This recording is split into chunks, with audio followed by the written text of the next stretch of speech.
कि आपने आज पूरी ताकत के साथ सारे रिकॉर्ड तोड़े और डोली के अंदर ऐतिहासिक सभा का आयोजन किया। और हम नहीं चाहते थे कि हमें बालोतरा आना पड़े, हम चाहते थे कि कलेक्टर इसमें आ जाए और पता नहीं सरकार ने किस रूप में इनको मना किया, क्या हुआ। ये तो कहते हम बाहर भी नहीं आएंगे, तो मैंने देखते हैं बाहर कैसे नहीं आते, चल के देखते आए बाहर आ गए आपके सामने एक देखने के अंदर बाहर आ भी गए और हमने हमारी बात भी रखी और विस्तार से बात हुई। हमारा मकसद एक ही था कि जो जो नदी है उसको कैसे बचाया जाए।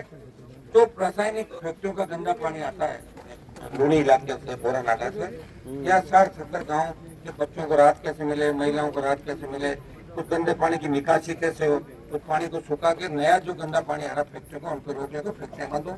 इसको लेके विस्तार से हमारी बात हुई है और कोई हम इनके भरोसे नहीं है कि ये काम करेंगे। ये तो एक फॉर्मेलिटी होती है, आप समझ गए ना। काम करने की ताकत हमारी में अगर यहाँ नहीं भी आता तो मैं बैठे बैठे लोकसभा और राजस्थान की जो सरकार है इससे मैं काम करवा सकता था। लेकिन मैं यहाँ इसलिए आया कि यहाँ ध्यान देना चाहिए। और ये भी बहुत अचंभित हुआ है, बाड़मेर का कोई नेता तो 10 बजे बाहर आता ही नहीं, जो 4 बजे घूम रहे हैं। मैसेज जाना चाहिए कि हम पूरे राजस्थान के लिए लड़ रहे हैं, न कि अकेले नागौर की दूसरे इलाके। ये बाड़मेर वो इलाके हैं, बाड़मेर के अब तो 2 जिले बन गए। जब राष्ट्रीय लोकतांत्रिक पार्टी का गठन हुआ तो पहली दूसरी हुकार रैली थी। नागौर की रैली के बाद राजस्थान में बात चली कि हनुमान जी बाड़मेर जा रहे हैं, क्या बाड़मेर में संख्या होगी क्या?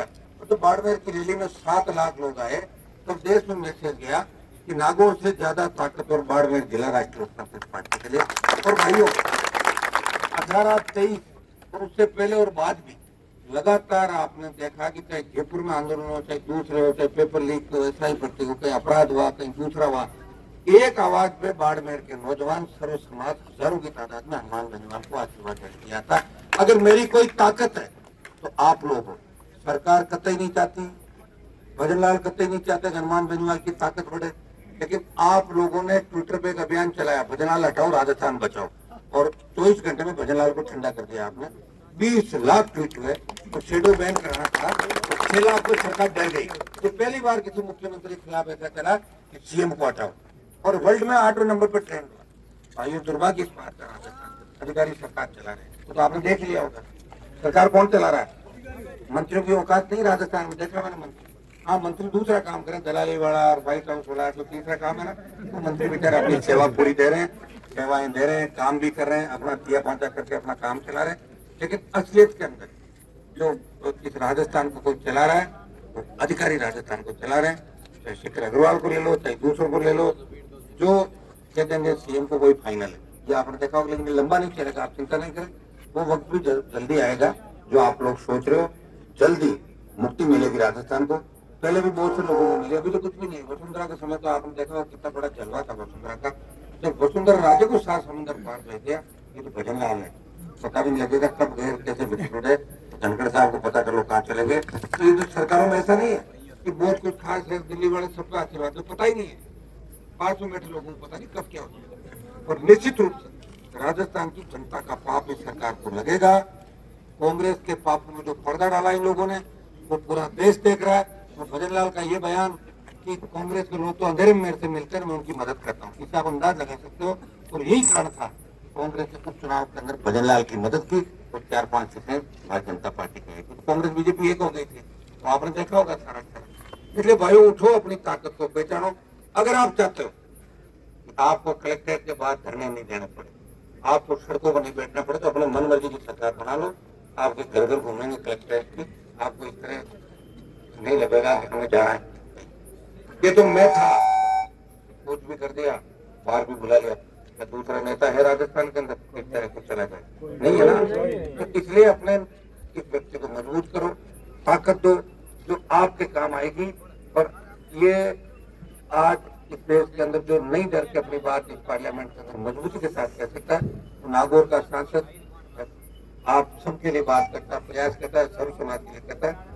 आने वाले हमारे चुनाव है, अच्छे तरीके से सबको ध्यान भी रखना है। उनका विस्तार हम लोग कर रहे हैं, मैं बधाई दूंगा आरएलडी परिवार को, खान सिंह को, पूरी टीम को। और आपको नर्वस होने की इसलिए आवश्यकता नहीं कि आज कलेक्टर तो मैंने आज देखा है, उससे पहले ही फैक्ट्री बंद करा दी थी वहाँ पे, कागज भिजवा के 2-3 दिन बाद एक डेलीगेशन में यहाँ का 5-7 लोगों का दिल्ली से, आवश्यक है तो प्रधानमंत्री से, और आवश्यक है तो भजनलाल के घर का घेराव भी करेंगे पहले की तरह, 1 मिनट के अंदर इनको सीधा कर देंगे। लेकिन जो कहा है वो करके दिखाएंगे, पानी की समस्या से निजात मिले और हमारे बच्चों के अंदर जो एक उम्मीद जगी थी कि आज हनुमान जी आ रहे हैं, आज इस समस्या का समाधान हो जाएगा। मैं विश्वास दिला के जा रहा हूँ, इस समस्या का समाधान हो गया। थोड़ा समय तो लगेगा, 2, 5, 10 दिन, 15 दिन, महीना, 2 महीना, 4 महीना, क्योंकि समस्या एक दिन की नहीं है, 25 साल की समस्या है। इस समस्या का समाधान भी होगा और फिर से हमारा हरा भरा इलाका वापिस, जिससे कोई भाषण दे रहा नेता की, तो नाम चलाएंगे, कितना बोला गजेंद्र जी ने, सपना चलाएंगे। लेकिन अपन प्रयास करेंगे कि इस इलाके में हमारे बच्चे आबाद हो, हमारी बंजर जमीनें ठीक हो, उपजाऊ हो, और हमारा हरा भरा इलाका को, लोगों को परेशानी नहीं हो, कोई बीमारी नहीं फैले और हमारी जमीन वापस सही हो। ये मैं प्रयास करूंगा। यही हमने कलेक्टर के साथ बैठ के लंबी बात करी थी। इनके पास ज्यादा बातचीत कह रहे हैं, मुआवजे की जो बात है, सारा जो आपका मामला था, कमिटमेंट सारा हमने उसको पहुंचा दिया और 100% इसकी पालना हो जाएगी। आप निश्चित होके जाएं। और मैं भी लोकसभा के अंदर अब निश्चित हो, आपने तो खाना खाया ना सबने, तो मैंने नहीं खाया था, पता आपको, कि मुझे पता मैं खाना खा लूंगा फिर आप सो जाओगे, मुझे जगना अभी और बहुत जगह जाना। मेरे भाई तैयार रहो। आप अगर मजबूती के साथ नौजवान तय कर लोगे कि हमें थोड़ी सी मजबूती रखनी है, वो नई बात 9 दिन, भूल से वो दिन बहुत आंदोलन किया मैंने राजस्थान में, देश के अंदर अग्निवीर, किसान, पहलवान, प्रदेश के अंदर कितने के लोग भूल जाते।